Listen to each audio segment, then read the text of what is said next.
हमारा next topic Pearson chi square है। Pearson chi square में हम दो कैटेगोरिकल वेरिएबल्स में एसोसिएशन या रिलेशनशिप चेक करते हैं। इसे काई स्क्वायर फॉर इंडिपेंडेंस भी कहते हैं, Pearson chi square test for association भी कहते हैं। इसमें हमारे पास दो कैटेगोरिकल जब वेरिएबल होंगे और उनमें हम एसोसिएशन या रिलेशनशिप चेक करना चाहते हैं, बोथ आर डिपेंडेंट, तब हम Pearson chi square test apply करेंगे। तो पियर्सन काई स्क्वायर टेस्ट के लिए हमारे पास दो वेरिएबल होने चाहिए और वो जो दो वेरिएबल होंगे वो कैटेगोरिकल होंगे, नॉमिनल या ऑर्डिनल होंगे। जैसे जेंडर है, एजुकेशन है। और हर कैटेगोरिकल वेरिएबल में एटलीस्ट दो कैटेगरीज फर्दर होंगी या दो सब लेवल होंगे और वो भी नॉमिनल या ऑर्डिनल होंगे। जैसे जेंडर एक वेरिएबल है तो उसके आगे एटलीस्ट हमारे पास दो सब लेवल होने चाहिए, इंडिपेंडेंट ग्रुप्स होने चाहिए फर्दर, जैसे मेल और फीमेल है। एजुकेशन हमारे पास एक वेरिएबल है तो उसके फर्दर उसके एटलीस्ट टू इंडिपेंडेंट ग्रुप होने चाहिए, जैसे मैट्रिक है, कॉलेज है, यूनिवर्सिटी है, फर्दर जो क्वालिफिकेशन है। तो हमारे पास दो कैटेगोरिकल वेरिएबल्स होंगे, हर वेरिएबल के फर्दर दो सब लेवल होने चाहिए और ये सारा जो डेटा होगा ये कैटेगोरिकल होगा, स्केल डेटा नहीं होगा। हमारे पास एग्जाम्पल है जिसमें हमने 71 पार्टिसिपेंट से डेटा कलेक्ट किए और हम ये देखना चाहते हैं कि एजुकेशन का और जेंडर का आपस में कोई एसोसिएशन है, जो क्वालिफ़िकेशन है वो डिपेंडेंट है जेंडर पे। तो यहाँ पे हमारे पास फ़ीमेल पार्टिसिपेंट्स का डेटा है और हमने उनसे उनकी क्वालिफ़िकेशन पूछी है, high school, bachelor, master, PhD.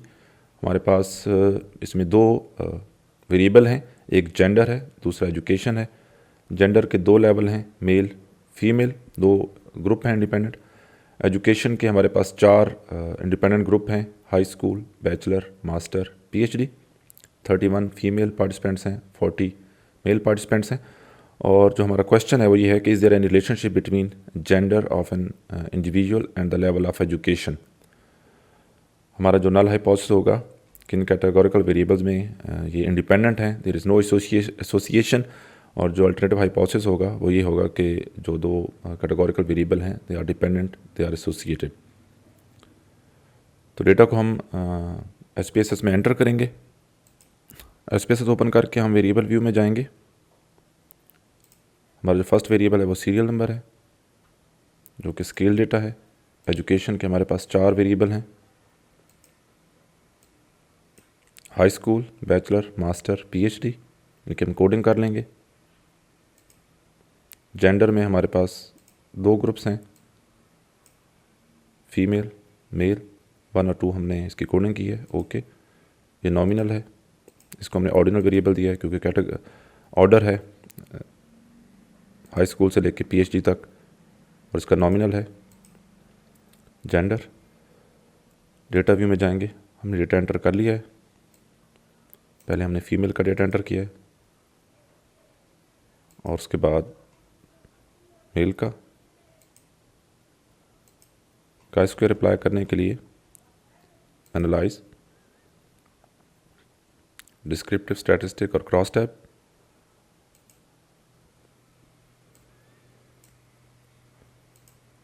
रो में हम एजुकेशन और कॉलम में जेंडर एंटर करेंगे, इंटरचेंज भी हो सकते हैं।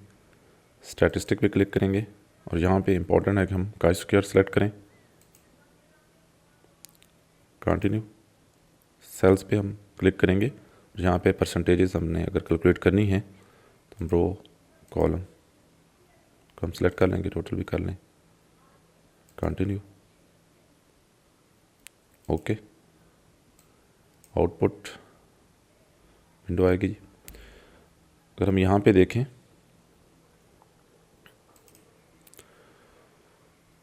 तो जो पियर्सन काई स्क्वायर है उसकी जो पी वैल्यू है वो 0.649 है, जो कि 0.05 से ग्रेटर है। So there is no significant association between two groups. और यहाँ पे हमारे पास मेल और फीमेल का डेटा आ गया जिसमें परसेंटेजेस हैं। रिजल्ट की इंटरप्रिटेशन के लिए हमें पियर्सन काई स्क्वायर की वैल्यू चाहिए जो कि 1.646 थी हमारी टेबल में, और हमारी जो पी वैल्यू थी वो 0.649 है जो कि ग्रेटर दैन 0.05 है। तो हम कहेंगे कि जो क्रिटिकल वैल्यू या पियर्सन काई स्क्वायर की वैल्यू थी 1.646 है और हम नल हाइपोथेसिस को एक्सेप्ट करेंगे or there is no association or education level is independent or does not depend on gender, because p value is 0.649 which is greater than 0.05.